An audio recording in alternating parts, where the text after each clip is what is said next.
Were those videos done at your apartment? Obviously, yeah. Okay. But I was forced to do Okay, this. I know. This is Evelyn Campbell, a 23-year-old mother from Xenia, Ohio. In July 2024, a cyber tip from the Internet Crimes Against Children Task Force landed on a detective's desk, flagging a disturbing adult video recorded inside her own apartment while her toddler was in the room. A video that had already spread online. She didn't deny being in it. She didn't deny it was filmed in her home. What she had instead was a story.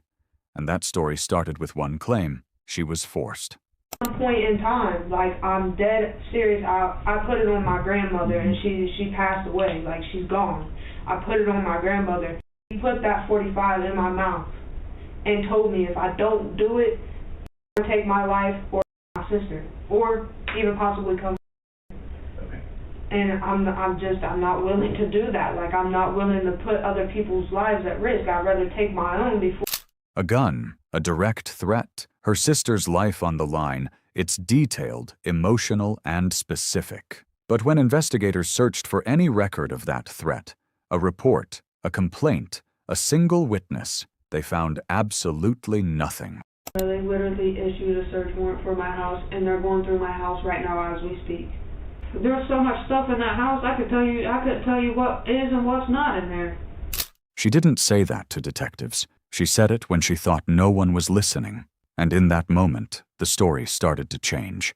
Because an innocent person knows exactly what's inside their own home. She claimed she was a victim, but the evidence was pointing somewhere else.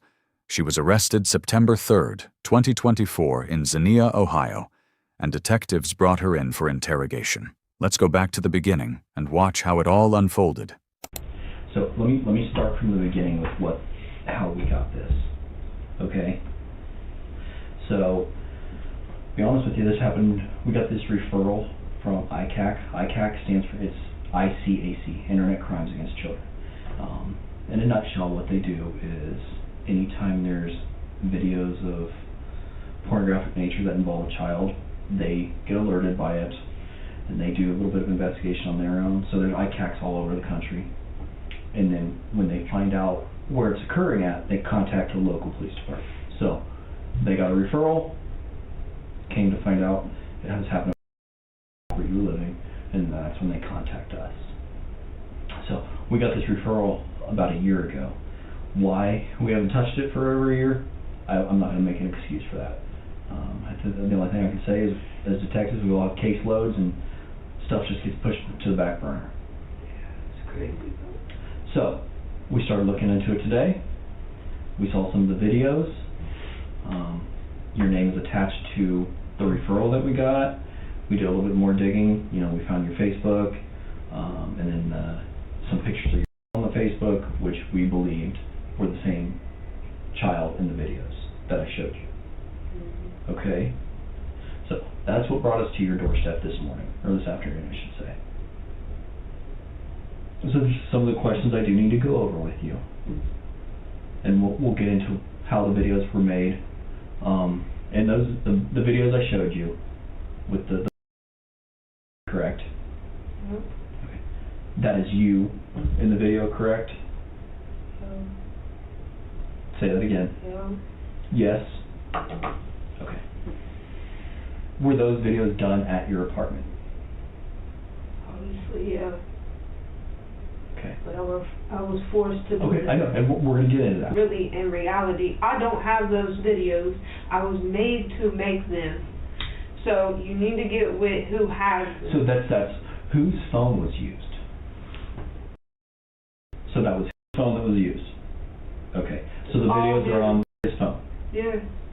Okay. And you're going to find more than just them, too. She confirms the video and the location without hesitation, then immediately pivots. I was forced to. That's the opening move. And before the detective can even follow up, she's already directing him toward someone else. The boyfriend, his phone, his problem. But investigators had already traced the upload activity back to her own device through the ICAC metadata. The redirect started before she even sat down.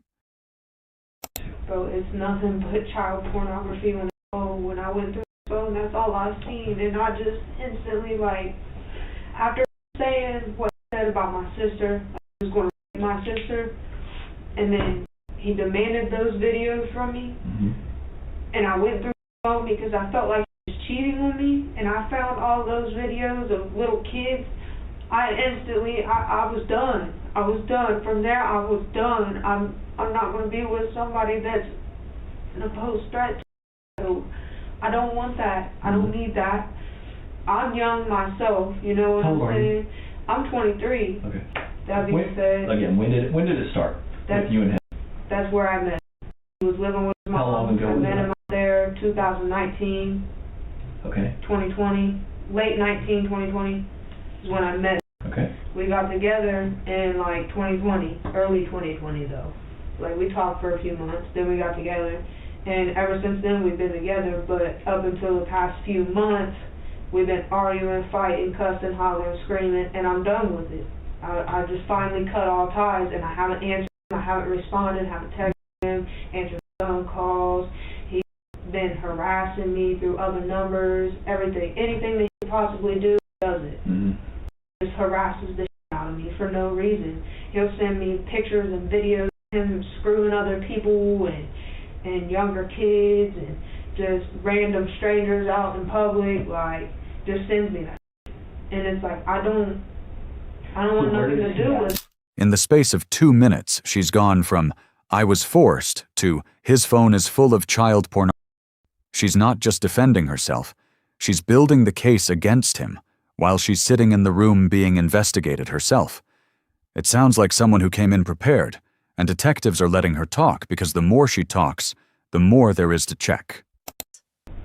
So there's no other times they force you to do this, to make these videos?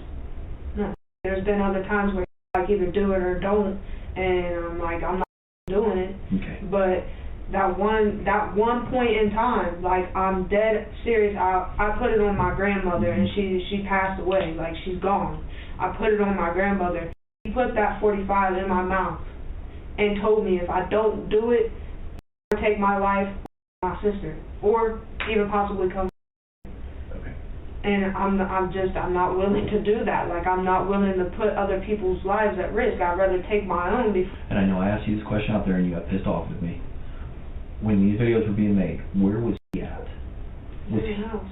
Okay, I understand he was in the house. Was he in the bedroom with you? Yeah, in and out. Okay, just in and out. All right. Was he the only one there? Anyone else? That was it. I don't let nobody else in my house. And I only let him in there because we was just hanging out, you know what I'm saying? It was just a regular day up until the point where he gets pissed off and threatens me, and why did he get pissed off? I don't know, I'm mentally ill. Honestly.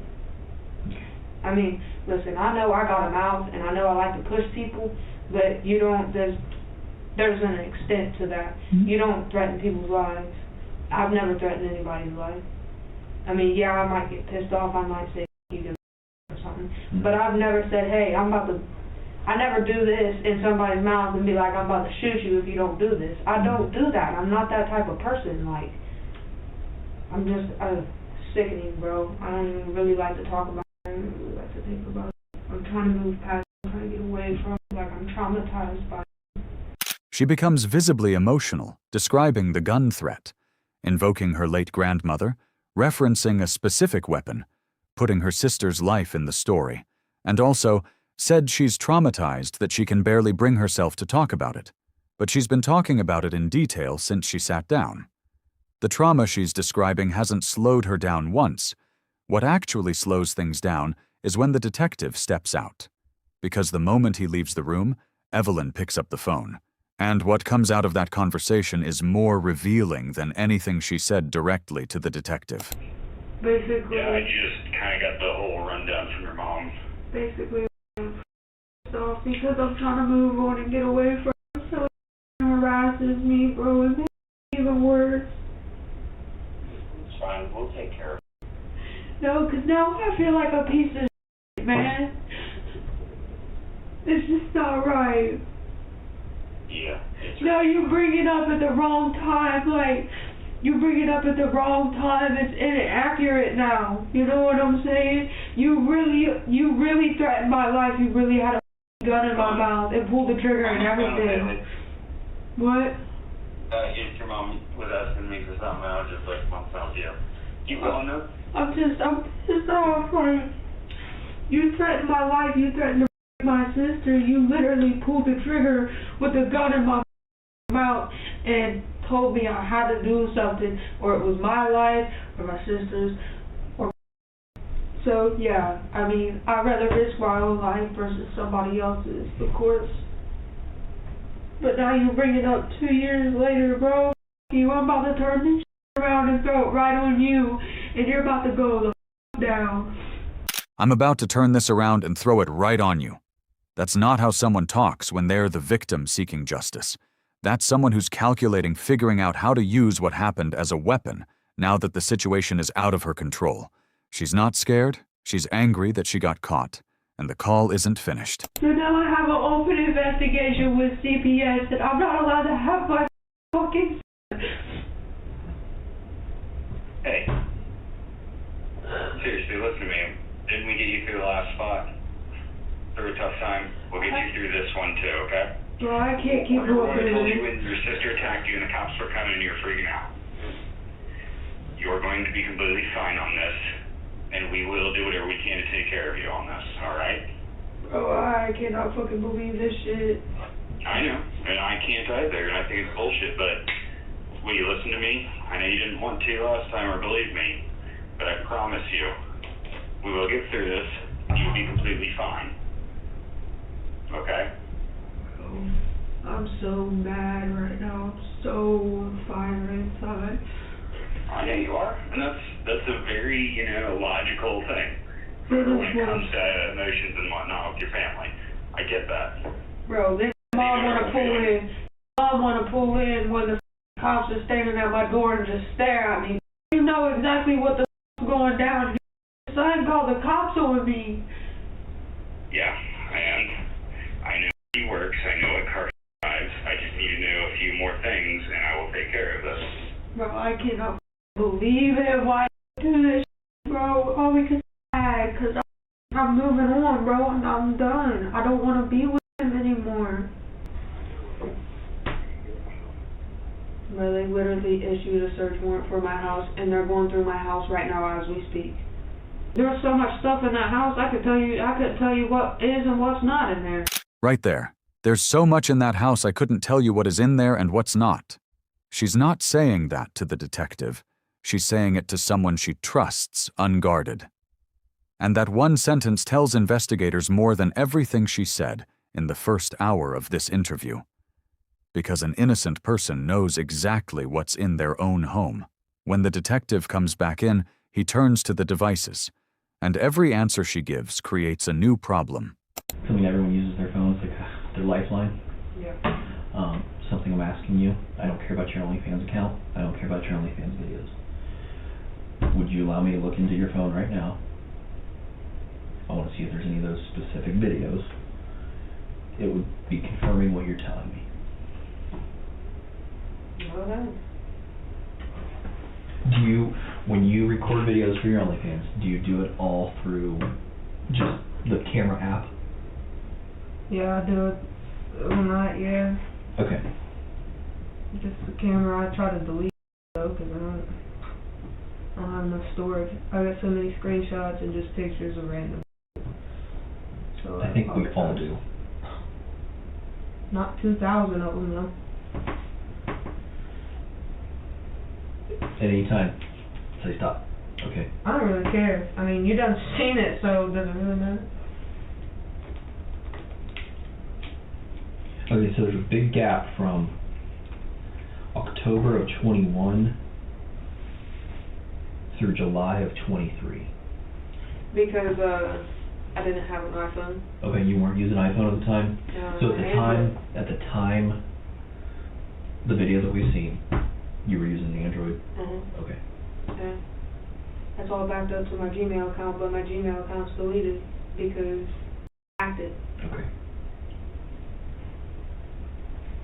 The detective makes it simple he's not interested in her content business. He wants to confirm her story by looking at the specific videos.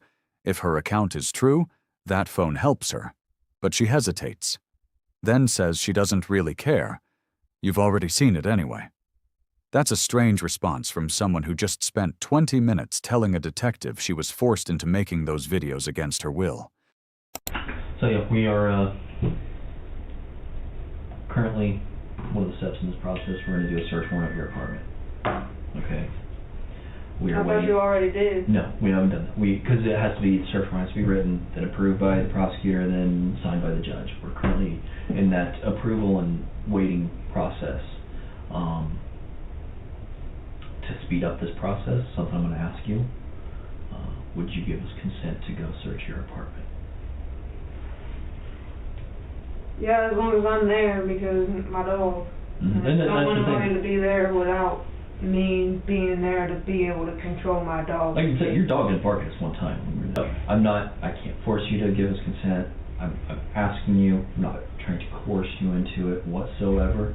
How long is the search warrant going to take you guys? I wish I could give you a time. I mean, you're still going to be there today. Mm-hmm. The judge ain't going to tell you no, so. Oh, no, the judge could tell us no. That always could happen. No. I'm not going to say no. But I mean, thinking when I was just out there a couple minutes ago, we were still in that waiting process. So maybe in the time I've been here it's changed. You guys will be alright. It'll get approved. So would you prefer us to wait on the search warrant? Yeah. Okay. I totally understand that. I would do the same thing. Guess I could at least get the dishes out of my sink. So, just have a seat. I don't know what the status is. She declines the phone, conditions the apartment search on being present, tells the detective the judge definitely won't say no to the warrant, then says there's nothing to hide anyway, 4 different positions in under 2 minutes. After Evelyn left that interrogation room, the case moved through the courts over the following year.